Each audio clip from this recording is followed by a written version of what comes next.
You're a filthy whore. I hate your guts. She sucked. You suck 37 dicks. If you guys have ever seen Clerks, you guys will know when Dante finds out that his girlfriend has performed oral sex on a lot of dudes, he has a panic attack and he freaks out. He's like overwhelmed by this number and he can't let it go. He just keeps talking about how she performed fellatio on so many men, and even though he had more sexual penile thrusting partners than she did.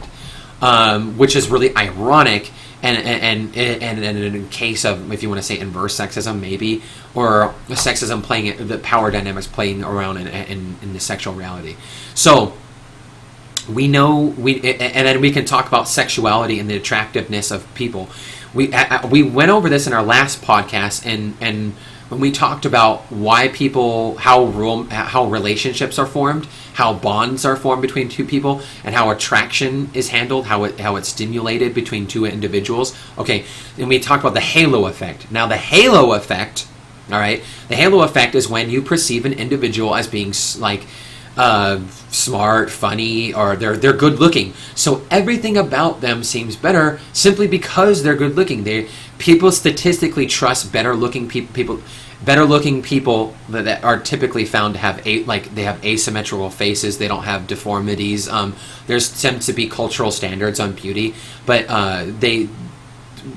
standards are across culturally tend to focus on on asymmetry.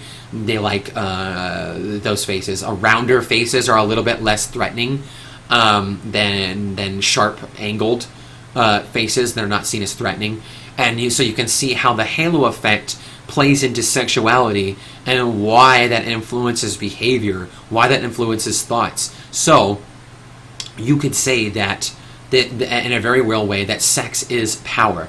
So to say that women portraying their sexuality in these games, they don't have a means of power, and they're purely objectified for men, that argument in itself doesn't make much sense, because men are fixating on a position of women. Now, it may be focused on her breasts as opposed to maybe her intellect or her butt, but most of the time, women that are objectified usually are strangers to a man. Men usually objectify women that they don't have a lot of association with. They don't know them, so they can't get to know their character. They can't get to know their intellect. They can't get to know their humor, whether they've ever made that effort to get to know that person. And this goes for females too. You can't look at a ripped male body. That is a powerful imagery that has power in it, and people can use that to get things done. In the Game of Thrones is an excellent example of many characters using their sexuality as a means to get what they want. Now, certain people would argue that is a sexist way of looking at things, that it's as horrible, is defamatory, and it's threatening or harmful, disparaging to individuals. But it perpetuates both the male and females. I think Littlefinger provided some very excellent examples in his brothel, where he had both men and women sitting in there, fucking all manner of each other. So, and you saw how he used sex specifically. Not even him, but he turned sex into a business and used it as a means of power to get information from people, because he knew that through the sharing of physical intimacy that people would be more willing to divulge secrets, that people would be willing to divulge money or to give up money for these services. So right there, we know that sexuality has a very real effect on your ability to make money, your ability to be successful. It can be used for like espionage reasons, and that's not a means for power. No, it is a means for power. Black Widow, in the Avengers movie, she's a very highly sexualized being. She uses her sexuality, as you see when she tells Captain America to Steve Rogers to kiss her, and she's like, public displays of affection will it's off-putting to people, and they're less likely to look at them. So they start making out in public to dissuade them. And it's true. Most people don't like watching two people gratuitously make out in public. They say, "Oh, dude, get a room, whatever." And they're like, "Oh." You're not going to look at it. There's an example of how she used her sexuality and manipulated the situation to gain an upper hand. Now you could say that, oh, she was exploited. She used her sexuality, and that's not an accurate portrayal of her sexuality. But that also shows intellect. She understands of how men think and how people think. That was a very real example of using sexuality in conjunction with her intellect for a very strategic purpose. Now, does that mean that was that sexist to show that scene in the movie? I don't think so. It showed a very real effect of her being an effective spy and understand how human emotions influence, and how she could use that to successfully disengage from a potential fight in a crowded civilian population. So not only did she save lives by doing that, she also evaded capture and got Steve Rogers out of trouble. So that is a really real example of how that's happening, and how sexuality can use that. Now we can talk about the different ways of why. Let's kind of talk about like why it is that some of us respond sexually in an objective manner. Now, studies have shown that men are much more. They are much more responsive to visual stimulation.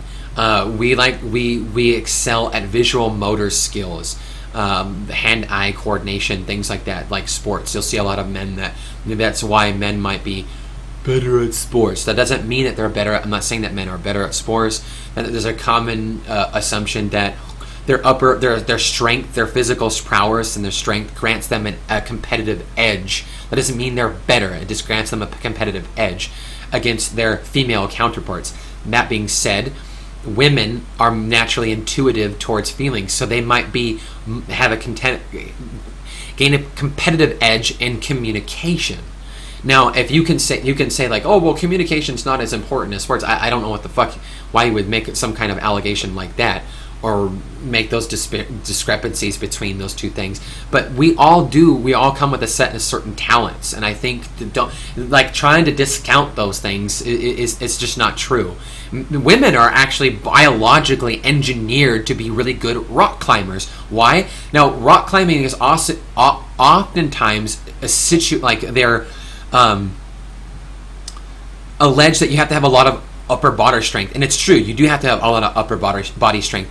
Also, you have to have a lot of lower body strength, and you have to have proper footing. And the fact that they have wider hips. My science teacher told me this once. Now, this is all taken off of something a science teacher told me, but he was actually an accomplished climber, and he said that many of the competitive accomplished climbers out there, in the competitive climbing, were women. Now, this is a personal anecdote, and I don't know how true this is, but he maintained that women were biologically to be better in a lot of ways at climbing because of the way their hips sat, and because it granted them a better edge at gaining footholds when seeking footholds and climbing, and the way their hips move granted them better advantages. I don't know. I don't know. That can be speculation. You could say, but there are certain biological processes or anatomical features that might, like men typically have more upper body strength. That might be why men can hit more home runs on averages than a woman, because they have more power behind the force of knocking a ball.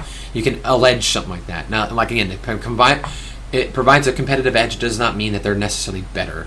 Okay, so. That being said, when you take into the account of the objectification of women, why are women objectified, or often looked at, like why do men stare at breasts, why do men stare at butts, and why do we have a hard time of getting away from that? It's because we are responding to visual stimuli that is arousing us. Now, I'm not just talking about sexual arousal. I'm talking about the arousal process in general.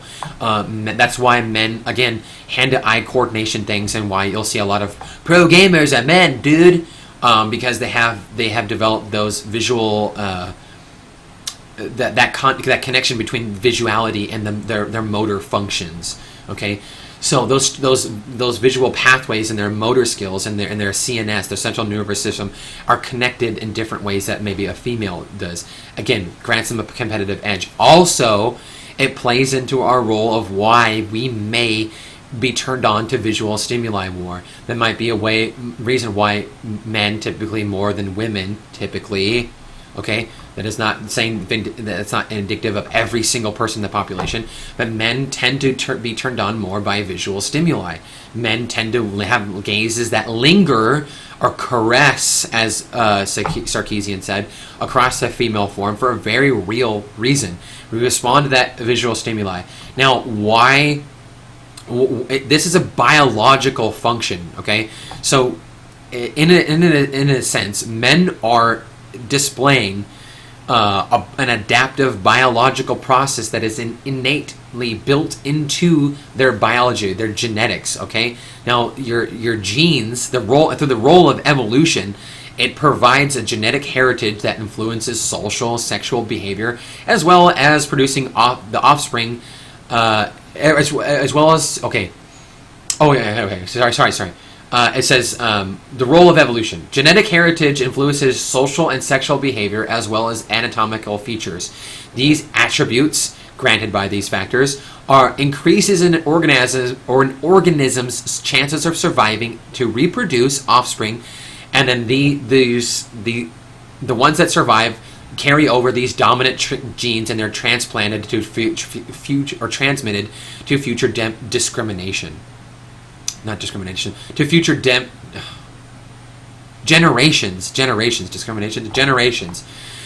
So, in a very real sense, men being turned on to visual stimuli promotes the sexual activity that is necessary to perpetuate the human species, to create enough genetic variability within a species that the dominant genes in the genetic code will come to fruition and will conquer those less recessive genes, and they will weed out the other less desired traits. Okay, so whoa, that was kind of like a mouthful to take. Like, can you mind explaining some more of that? Okay, so what we're saying is that by being turned on to visual stimuli, aka boobies, being expressed to us, and men liking to see that, we're expressing innate biological processes that we've learned on a genetic level that have been passed down for generations by generations. Why do men like staring at breasts? Not only because they're appeasing to look at, but because they provide the necessary arousal process for men and women, for men to be physically aroused, aka achieving an erection, so that they can perpetuate the species by spreading their seed. Why do men typically have more female partners on? Again, that increases genetic variability in the genome code. By spreading your genetics to multiple partners, you are increasing your genetic heritability, okay? And the dominant genes are more likely to come out. And when people participate in sexual activity with multiple partners, those genetic variabilities are being expressed. So you could actually technically make an argument that we are not monogamous creatures at all, and that is actually a social construct constructed by our culture, by a dominant culture. And that many cultures for a very long time practiced polygamy, and it was not looked down upon. And it was actually widely accepted that men and women would have multiple sexual partners, typically favoring men, where men would have wives and women would have sex with one man. So, and whether that's sexist or not, that's a debate to be had for another time. And we could spend hours talking about that subject alone. As I've said, sex provides a very real means for people to, and if you want to say the objectification, is an adaptive function to surviving, and we are expressing our genetics by participating in those things. Now, as human beings, we have higher cognitive processes that allow us to be able to say, this is wrong, I've been staring too long, or I shouldn't be staring in the first place. This woman has a boob coming out, as Joey Salads would say. When she's breastfeeding, it's not appropriate for me to be staring at her. And sexualizing the act of breastfeeding, which in and of itself is not a sexual act between the mother and child, although male fantasies may dictate that is an expression of sexuality. Is that healthy? That is, again, a matter of perception.